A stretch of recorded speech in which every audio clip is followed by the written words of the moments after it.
नमस्कार विद्यार्थी मित्रांनो, स्वागत आहे तुमचं आपल्या यूट्यूब चॅनलवर विवेकानंद कोचिंग क्लासेस. तर आज आपण पाहणार आहोत इयत्ता 10वीचा विज्ञान विषयातील चौथा धडा, ज्याचं नाव आहे पर्यावरणीय व्यवस्थापन. पर्यावरण या शब्दाचा अर्थ गेल्या वर्षी तुम्ही अभ्यासलेला आहे. पर्यावरण म्हणजेच काय, तर जे काही आपल्या आसपास आहे किंवा आपल्या आसपास असणाऱ्या ज्या काही सगळ्या सजीव आणि निर्जीव अशा गोष्टींनी मिळून आपलं पर्यावरण म्हणतो, ज्याला आपण इंग्लिशमध्ये एन्व्हायरमेंट असं म्हणतो. आता पर्यावरण ह्या शब्दाचा उल्लेख होताना बऱ्याच वेळा प्रदूषण हा सुद्धा आपल्याला उल्लेख जाणवतो. मग हा उल्लेख जाणवतो, तसाच तो मानवी हस्तक्षेपामुळं खूप मोठ्या प्रमाणात त्याचं नुकसान होत आहे हे आपल्या लक्षात येतं. म्हणजेच ज्यावेळी आपण पर्यावरणाच्या बाबतीत विचार करतो त्यावेळी हे जे दोन टॉपिक आपल्याला दिलेले असतात, हे हाच उद्देश लक्षात ठेवून दिलेले असतात की तुम्हालाही पर्यावरणाविषयी नॉलेज मिळावं आणि तुम्ही पर्यावरणाविषयी जागरूक राहावं आणि पर्यावरण रक्षणामध्ये तुमचाही मोलाचा वाटा तुम्ही द्यावा. तर आपल्या धड्यामध्ये काय काय सांगितलंय, तर परिसंस्था म्हणजे काय. आता हे तुम्ही 9वीला शिकलेला आहात. 9वीला हा पॉईंट तुम्ही शिकलेला आहात की परिसंस्था म्हणजे काय. तर त्यानंतरचा मुद्दा आहे पर्यावरण परिसंस्था संबंध किंवा परिसंस्था हा धडा झाला पॉईंट झाल्यानंतर पर्यावरण व परिसंस्था संबंध हा पॉईंट आपल्याला दिलेला आहे. पर्यावरण आणि परिसंस्था. आता परिसंस्था आधी काय समजावून घ्यायचं आणि मग पर्यावरण आणि परिसंस्थेचा संबंध लक्षात घ्यायचा आहे. त्यानंतर पर्यावरण संवर्धन, पर्यावरणाचं संवर्धन कसं करता येईल हे आपल्याला पाहायचं आहे. त्यानंतर पर्यावरण संवर्धन आणि जैवविविधता. आता आधी सुरुवातीला काय करू, जे 8वीला 9वीला आपण जैवविविधता पाहिलेली आहे, ज्याला इंग्लिशमध्ये बायोडायव्हर्सिटी असं म्हणतो आपण, ते सुद्धा अभ्यासायचं आहे. त्यानंतर जैवविविधतेची संवेदनक्षम क्षेत्र अभ्यासायचे, म्हणजे जिथं खूप संवेदनशीलता निर्माण झालेली आहे जैवविविधतेमध्ये. ठीक आहे. तर सुरुवात आपल्याला करायची आहे ती परिसंस्था याचं पुनरावलोकन, म्हणजे जे झालेला धडा आहे 9वीला आपल्याला याच्यावर धडा झालेला आहे. अगदीच तुम्हाला हवं असेल तर तुम्ही मागचे व्हिडिओ जे आहेत 9वीचे विज्ञानचे त्यावर तुम्ही पाहू शकता. ठीक आहे. किंवा पुस्तक तुमच्याकडे जर असेल तर ते रेफर करू शकता. तर इथं काय सांगितलंय, तर परिसंस्था म्हणजे काय. परिसंस्था म्हणजे काय, तर जैविक आणि अजैविक अशा दोन्ही घटकांशी, म्हणजे अगदी सोप्या भाषेत सांगायला जिवंत आणि जे काही जिवंत नाही आहेत असे. जिवंत जसे प्राणी, मानव, कीटक आणि जिवंत नसणारे जसे की हवा, पाणी, सूर्यप्रकाश, यांची जी काही परस्पर आंतरक्रिया होते यालाच आपण काय म्हणतो, परिसंस्था. यालाच आपल्याला काय म्हणावं लागतं, परिसंस्था म्हणावं लागतं. आणि ही परिसंस्था भयंकर महत्वाची आहे, कारण ह्या परिसंस्थेशिवाय दुसरं आपल्याकडं घर नाही. आपली जी पृथ्वी आहे, ही पृथ्वी हा आपला एकमेव घटक आहे की जिथं आपण जगू शकतो. ठीक आहे. तर सगळेजण इथंच राहतात, सगळेजण, total each and everybody must have one source to live, one place to live. तर आपल्याला मात्र ह्या वसुंधरेला जपावंच लागणार. अशी ही परिसंस्था आपल्याला अभ्यासायची आहे. बघूया पुस्तकात आपल्याला काय सांगण्याचा प्रयत्न केलेला आहे. जैविक आणि अजैविक घटक तसेच त्यांच्या परस्परांशी होणाऱ्या आंतरक्रिया हे सर्व मिळून परिसंस्था तयार होते. म्हणजे आता आपण चर्चा केल्याप्रमाणे जैविक आणि अजैविक घटक यांच्यात जी काही आंतरक्रिया आहे, मग आंतरक्रिया या शब्दाचा अर्थ सुद्धा समजावून घ्या. आंतरक्रिया म्हणजेच एकाचं अवलंबन दुसऱ्यावर. जसं मानव हा वनस्पतींवर अवलंबून आहे, त्याला वनस्पतींशिवाय काही करता येत नाही. वनस्पती नसतील तर तो आपलं अन्न मिळवू शकणार नाही. आपल्या अन्नासाठी तो वनस्पतींवर अवलंबून आहे. मग हे जर अन्न त्याला योग्य रीतीने मिळत असेल तर तो आपलं जीवन व्यवस्थित जगू शकतो. म्हणजेच अन्नासाठी मानव हा वनस्पतींवर अवलंबून आहे, म्हणजेच ही आंतरक्रिया झाली. ठीक आहे. परिसंस्थेत प्रत्येक घटकाची भूमिका महत्त्वाची असते। परिसंस्थेत प्रत्येक घटक महत्त्वाचा आहे, मग तो अगदी उत्पादक असू दे, भक्षक असू दे, किंवा एखादा विघटक असू दे, काही असू दे, त्याचं एक विशिष्ट महत्त्व आहे। ठीक आहे। अन्न निर्मिती करणाऱ्या वनस्पती उपयुक्त असतात, त्यांना खाणारे हरिण, शेळ्या मेंढ्या, गाई म्हशी, घोडे उंट असे शाकाहारी प्राणी महत्त्वाचे असतात। या शाकाहारी प्राण्यांची संख्या प्रमाणाबाहेर वाढू न देणे, वाघ, सिंह यासारखे हिंस्र प्राणी सुद्धा तितकेच महत्त्वाचे असतात। निसर्गतः आढळणाऱ्या आळ्या, अस्वच्छ ठिकाणी आढळणारे जीवजंतू, वाळवी, शेणातील किडे यांचा सुद्धा खरंच उपयोग असतो का? नक्कीच आणि 100% उपयोग असतोच असतो। असा प्रश्न आपणास कधीतरी पडत असेल, पण हे जीव घाणेरडे वाटले तरी अतिशय महत्त्वाचे आहेत। ते मुख्यतः निसर्गाची सफाई करतात, त्यामुळे सफाई कामगार असं म्हटलं जातं त्यांना। हे जर प्राणी नसते तर मृत झालेल्या प्राण्यांच्या शरीरांचं काय झालं असतं? खच ह्या पृथ्वीवर पडलेला असता, ढीगच ढीग लागले असते। आणि त्यामुळे ह्या प्राण्यांची खूप गरज आहे, ह्या कीटकांची खूप गरज आहे, ह्या जे काही सूक्ष्मजीव आहेत यांची सुद्धा खूप गरज आहे। म्हणजेच आपल्या सभोवती, आपल्या भोवती असणाऱ्या या घटकांमुळे आपले अस्तित्व आहे।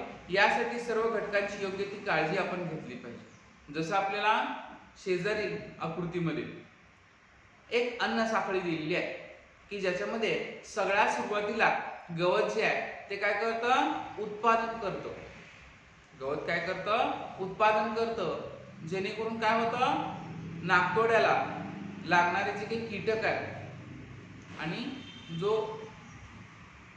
त्याचं मुख्य भक्ष्य आहे हे मिळतात, त्यामुळे तो गवतावर अवलंबून आहे। नाकतोड्याला खाणारा बेडूक हा नाकतोड्यावर अवलंबून आहे। बेडकाला खाणारा, त्याचं आवडतं भक्ष्य असणारा साप, जो बेडकाचा भक्षक आहे त्याला बेडकावर अवलंबून राहावं लागेल। सापाला खाणारा गरुड, गरुड हा त्याच्यावर अवलंबून आहे। गरुडावर जगणारे सूक्ष्मजीव, विघटक, ते गरुडाच्या मृत शरीरावर अवलंबून आहे। परत आपली जी काही माती ती समृद्ध अशा घटकांसाठी या पालापाचोळा, प्राण्यांची मृत शरीर यांच्याकडे अवलंबून आहे। म्हणजे तिला जर सुपीक व्हायचं असेल तर हे सगळे घटक पाहिजे, म्हणजे एकमेकांची सगळ्यांची साखळी आहे। समजा नाकतोडेच नाहीसे झाले तर बेडकांची संख्या कमी होईल, बेडकांची संख्या कमी झाली सापांची कमी होईल, सापांची कमी झाली तर गरुडाची, गरुडच नसतील तर मग विघटक खाणार काय? असे सगळेजण एकमेकांवर अवलंबून आहे। ठीक आहे। त्यानंतर आपल्याला एक तक्ता दिलेला आहे, परिसंस्थेचा तक्ता, तो अशा प्रकारचा आहे। तर त्यामध्ये आपल्याला काही गोष्टी भरायला सांगितलेल्या आहेत। तर सुरुवात आपण करूया, सगळ्यात टॉपमोस्ट, सगळ्यात वरती आपल्याला टायटल दिलंय परिसंस्था, त्याचे परत 2 भाग पडतात। 2 भागापैकी एक आहे अजैविक, पुढचा आहे जैविक घटक। अजैविक म्हणजे ज्यांच्यामध्ये जीव नाही। मग अजैविक मध्ये परत 2 घटक पडतात, भौतिक घटक आणि रासायनिक घटक। परत भौतिक घटकाचा एक प्रकार आहे, म्हणजे त्याचे प्रकार आहेत हवा, पाणी, बाष्प, खनिजे, मृदा, सूर्यप्रकाश, आणखी वेगवेगळ्या प्रकारची खनिज। तर रासायनिक घटकांमध्ये पोषकद्रव्य, क्षार, सामू हे सगळे घटक आहेत। परत रासायनिक घटकांचे, पोषकद्रव्यांचे आधी परत 2 घटक पडतात, सेंद्रिय आणि असेंद्रिय पदार्थ। मग सेंद्रिय पदार्थ म्हणजे कर्बोदक, प्रथिन, स्निग्ध पदार्थ, त्यानंतर कार्बोहायड्रेट्स, त्यालाच कर्बोदक म्हणतो आपण, स्निग्ध पदार्थ, ह्या सगळ्यांचा समावेश होतो। आणि असेंद्रिय पदार्थांमध्ये हायड्रोजन, ऑक्सिजन, नायट्रोजन, कॅल्शियम, लोह, फॉस्फरस, पोटॅशियम या सगळ्यांचा समावेश होतो। जर तुम्ही जैविक घटकांकडे गेलात तर त्यांचेही दोन प्रकार पडतात, स्वयंपोषी आणि परपोषी. स्वयंपोषी म्हणजे स्वतः अन्न तयार करू शकतात, जे आपल्याला लागतं ते स्वतः ते प्रोड्यूस करू शकतात, स्वतः बनवू शकतात, त्यांना पण स्वयंपोषी म्हणतात. पण जे स्वतःचं अन्न तयार करू शकत नाही जसे आपण, त्यांना आपण परपोषी म्हणतो, म्हणजे इतरांवर अवलंबून असतात, इतरांवर अवलंबून.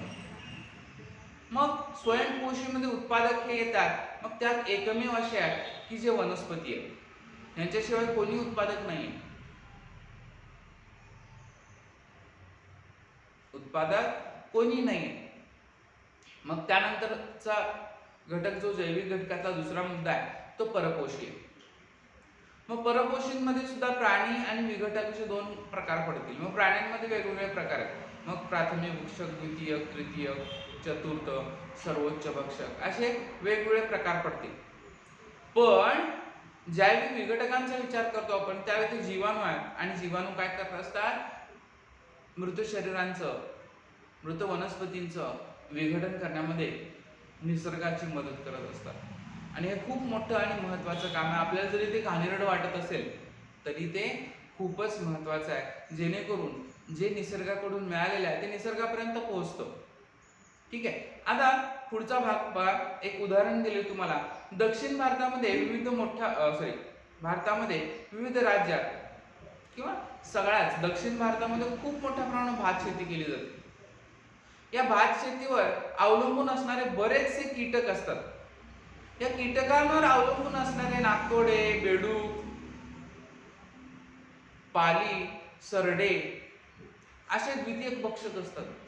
या द्वितीयक भक्षकांवर अवलंबून असणारे आणखी तृतीयक भक्षक असतात, जसे की साप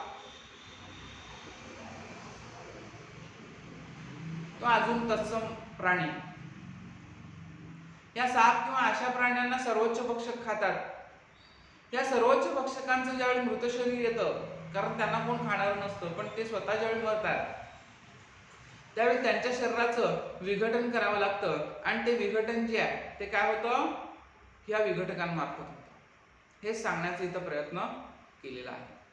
ठीक आहे. आता यानंतर आपल्याला पाहायचा पुढचा मुद्दा, पर्यावरण व परिसंस्था संबंध. आता परिसंस्था हा शब्द आधी लक्षात घ्या. परिसंस्था हा शब्द आधी लक्षात घ्या. म्हणजेच काय, तर जैविक आणि अजैविक यांच्यात असणारी जी आंतरक्रिया आहे, जैविक अजैविक घटकांमध्ये असणारी जी काही आंतरक्रिया आहे, याला आपण परिसंस्था असं म्हणतो. आणि हे आपण मुद्दा 9वीलाच शिकलेलो. हा मुद्दा आपण 9वीलाच शिकलेलो आहोत, त्यामुळे आपल्याला तो आठवायला हवाय. नसेल आठवलं तरी आत्ताही पाहिले आपण. ठीक आहे. सो आपल्याला पुस्तकात काय म्हटलंय बघूया. पर्यावरण ही अत्यंत व्यापक संज्ञा आहे. आपल्या सभोवती असलेल्या भौतिक, रासायनिक, जैविक घटकांनी मिळून पर्यावरण म्हणतो. भौतिक, रासायनिक आणि जैविक घटक. आता भौतिक म्हणजे जे सद्यस्थितीला आहे ते, म्हणजे हवा, पाणी, माती, ऑक्सिजन हे सगळं. रासायनिक मग ज्याच्यामध्ये जी रसायन आहेत ती, मग मीठ असेल, NaCl किंवा जे बरेच आहेत ते. ठीक आहे. त्यानंतर जैविक घटक म्हणजे जसं आपण कीटक, प्राणी, वनस्पती हे जैविक घटकांमध्ये येतात. या सगळ्यांची मिळून पर्यावरण म्हणतो. थोडक्यात पर्यावरण म्हणजे सभोवतालची परिस्थिती. थोडक्यात सांगायचं झालं तर पर्यावरण म्हणजे सभोवतालची परिस्थिती. तिच्यात अनेक सजीव, निर्जीव, नैसर्गिक व मानवनिर्मित घटकांचा समावेश होतो. पर्यावरणाचे मुख्यतः 2 प्रकार पडतात, म्हणजेच नैसर्गिक किंवा प्राकृतिक पर्यावरण, आणि दुसरा प्रकार म्हणजे मानवनिर्मित पर्यावरण. निसर्गनिर्मित आणि मानवनिर्मित असे 2 पर्यावरणाचे प्रकार पडतात. मग निसर्गनिर्मित म्हणजे कोण, तर ते जे काही अस्तित्वात आहे पूर्वापार, किंवा जे निसर्गतःच निर्माण झालेलं आहे, जे निसर्गतःच निर्माण झालेलं आहे त्याला नैसर्गिक पर्यावरण असं म्हणू. आणि मानवनिर्मित काय मग, तर मानवानं जे काही सिमेंटचं जंगल उभा केलंय, ज्याला तुम्ही सिमेंटचं पर्यावरण म्हणा, जे सद्यस्थितीला अस्तित्वात आहे. आणि तुम्ही आम्ही सुद्धा त्याचा एक वाटा आहोत। नैसर्गिक पर्यावरणात हवा, वातावरण, जल, भूमी, सजीव इत्यादींचा समावेश होतो। यातील जैविक आणि अजैविक घटकांमध्ये सतत आंतरक्रिया घडत असतात। त्यांचे परस्पर संबंध फार महत्त्वाचे असतात। निसर्गामध्ये बऱ्याच अशा आंतरक्रिया की ज्या एकमेकांवर अवलंबून आहेत। यासाठी तुम्ही 9वीला अन्न जाळे पाहिलेलं आहे। अन्न जाळ्याचं महत्त्व तुम्ही पाहिलेलं आहे, अन्न साखळी पाहिलेली आहे। बरं, मूलतः पर्यावरणात 2 प्रमुख घटकांचा समावेश होतो, जैविक घटक आणि अजैविक। नैसर्गिक पर्यावरणातील जैविक आणि अजैविक घटक यांच्यातील आंतरसंबंधाचा अभ्यास करणाऱ्या शास्त्रास परिस्थितिकी म्हणतात। ह्या शास्त्रामध्ये यांचा समतोल अभ्यासण्याचा प्रयत्न केला जातो। बघा, समजा बेडूक जास्त झाले तर त्यांचं जे भक्ष्य आहेत, नाकतोडे, कीटक, आहे की नाही, यांचं प्रमाण नाहीसच होऊन जाईल, कारण जास्त बेडूक आहेत, जास्त अन्न लागणार त्यांना, त्यामुळे ते सगळ्यांना खाऊन टाकतील, ते मरून जातील। जे काही कीटकांना ते खातील ते कीटक सगळे संपून जातील। मग कीटक संपल्यानंतर हे खाणार काय? त्यामुळे बेडूक पण मरतील। बेडूक मेले की मग सापही मरतील, साप मेले की सापांना खाणार आहे। अशा पद्धतीने एकटा कोणी जिवंत राहू शकत नाही। ठीक आहे, परिस्थितिकीचा अभ्यास करण्यासाठी जे मूलभूत कार्यात्मक एकक वापरले जाते त्यास परिसंस्था म्हटले जाते। मग याचा अभ्यास करण्यासाठी लागणारं जे एकक आहे त्याला पण परिसंस्था असं म्हणतात। पर्यावरणात अनेक परिसंस्थांचा समावेश होतो। काही परिसंस्थांचा अभ्यास मागील इयत्तेमध्ये केलेला आहेच। विचार केला तर पाण्याचे एखादे लहानसे डबके ही एक परिसंस्थाच आहे। तर आपली पृथ्वी ही सर्वात मोठी परिसंस्था आहे। थोडक्यात एखाद्या निश्चित भौगोलिक क्षेत्र व्यापणाऱ्या प्रदेशावरील जैविक आणि अजैविक घटक तसेच त्यांच्यातील आंतरक्रिया हे सर्व एकूण परिसंस्था बनते। जसं आपल्याला अगदी छोटंसं उदाहरण घेतलं, पाण्याचं डबकं, एखादा खड्डा पडल्यामुळं पावसाचं पाणी काय होतं, त्याच्यामध्ये साचतं, तर ती सुद्धा एक परिसंस्था आहे। त्या पाण्यामध्ये काही सूक्ष्मजीव राहतात। नक्की तुम्हाला उदाहरणार्थ स्पायरोगायरा ज्यावेळी अभ्यासायचा होता त्यावेळी तुम्ही त्यातलं डबक्यातलं थोडंसं पाणी, हिरवट झालेलं पाणी आणलं, त्यानंतर त्याच्यातला एक तंतू घेऊन तुम्ही काचपट्टीवर ठेवून त्याचा अभ्यास केला। मग हा अभ्यास करताना तुमच्या लक्षात आलं की हे जे काही सजीव आहे हे अगदी छोट्याशा जागेत राहतात। मग डबकं ही त्यांची परिसंस्था आहे। मग त्याच डबक्यात राहणारे छोटे छोटे अगदी सूक्ष्मजीव, यांच्यावर अवलंबून असणारे मोठे सूक्ष्मजीव, त्यानंतर तिथं असणाऱ्या वनस्पती, त्या वनस्पतींवर अवलंबून असणारे इतर प्राणी, वनस्पती, कीटक, ही एक परिसंस्था ठरते। तर पृथ्वी ही सगळ्यात मोठी परिसंस्था आहे आणि ती आता तरी सध्या एकमेव आहे। ठीक आहे, सो पर्यावरणातील जलचक्र, विविध वायुचक्रे जसे कार्बन चक्र, नायट्रोजन चक्र, ऑक्सिजन चक्र ही नैसर्गिक चक्रे अखंडपणे चालू राहिली की पर्यावरणाचे संतुलन टिकून राहते। परिसंस्थेतील विविध अन्न साखळ्यांमुळे हे पर्यावरण संतुलन काय? मग हे जे काही सगळ्या अन्न साखळ्या, या सगळ्या प्रकारच्या वायूंच्या साखळ्या, यांच्यामुळं जैविक आणि अजैविक अशा दोन्ही घटकांच्या मध्ये असणारी जी काही आंतरक्रिया आहे ही काय राहते, टिकून राहते। आता आपल्याला पुढच्या भागामध्ये पर्यावरण संवर्धन हा मुद्दा पाहायचा आहे।